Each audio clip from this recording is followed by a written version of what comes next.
Hey, it's Chris. You know, a lot of people don't realize that I shoot a lot of content for this channel on iPhones. The one video where I did point that out, I got some comments saying that the shots looked better than my normal camera.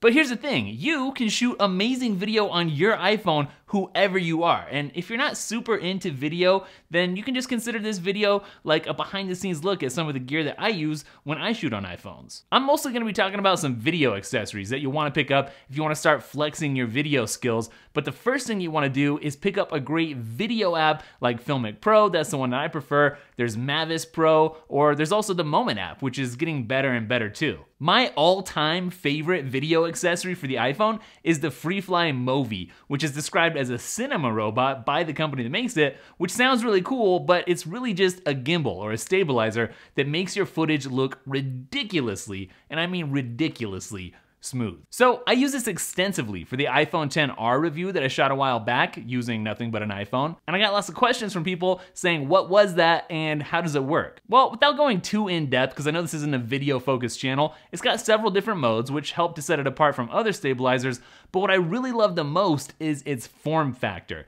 It's just the best. I mean, you can set it down without a tripod and you can use two hands for extra control, and it just looks cooler too. I also have the DJI Osmo Mobile 2, and I really don't have anything against it, but to me it's like a night and day difference using the Movi and the Osmo Mobile 2. Like, it's just that much better. And I know there's a price difference too, but it's worth saving up and getting that Movi. Something else that I use a lot to get ultra smooth shots, whether I'm using an iPhone or a bigger camera, is a slider, like the Slider 1 from Edelkrone. This thing is motorized and it's app controlled, and above all, it's super portable. I can literally stash it in my backpack and just take it with me wherever. On the other hand, if you're just looking for a smooth shot, you could always just use a fluid video head for your tripod and get some ultra slick pans. I should have mentioned this already, but I'll be sure to link all this gear up down in the description so you can check it out, and I'll also link up some good accessories that are related to this on myslicedapple.com. Lenses are a big deal for any video production. For my GH5, I use a variety of lenses to get different shots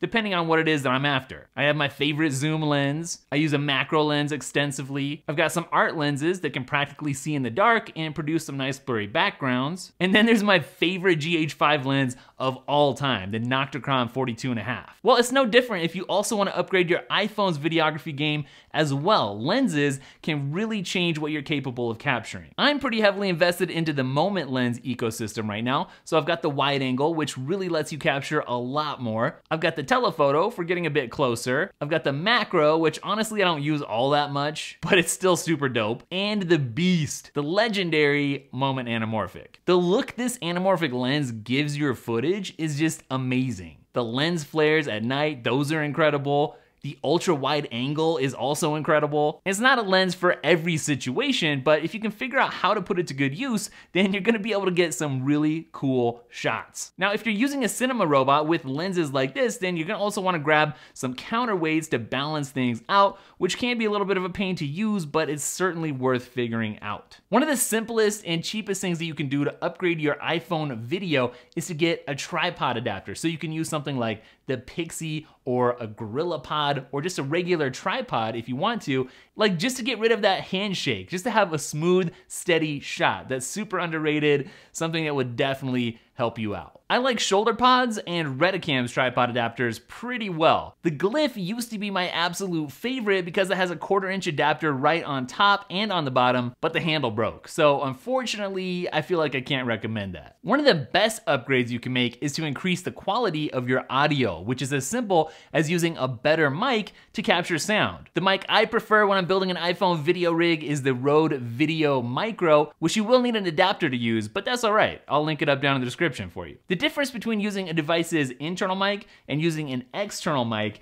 is night and day. It's an absolutely massive difference. The final thing that I want to mention today is a video grip from Padcaster called the Verse. This comes with basically everything that you need to shoot video, including a grip, a phone mount, a mini tripod, and even a mic. And you can also configure this with just the phone mount and the tripod together with the mic on top to go super light and maybe do some vlogging or something. To be super honest, I've contemplated several times just switching over completely to filming with nothing but iPhones and these kinds of accessories, because honestly, you can make amazing content with this kind of stuff. I mean, Apple's proved that. If you go look at their YouTube channel, of course they got professionals running things, but look at the quality of some of those videos. There's Hollywood producers out there making stuff with just iPhones and these kinds of accessories. It's pretty crazy. So probably someday in the future, I don't know. I could see myself doing that. I haven't been able to quite make the switch right now, but I'm thinking about it. So that's it for this video. Thank you so much for watching all the way to the end. I see exactly how many people make it to this point. So to you, I just want to say thanks. Thanks for watching. Leave me a comment down below. Let me know what questions you have. Let me know what your favorite piece of gear is. Let me know what your video gear is that you're using for your iPhone setup. And I'll catch you guys in the next video. Later.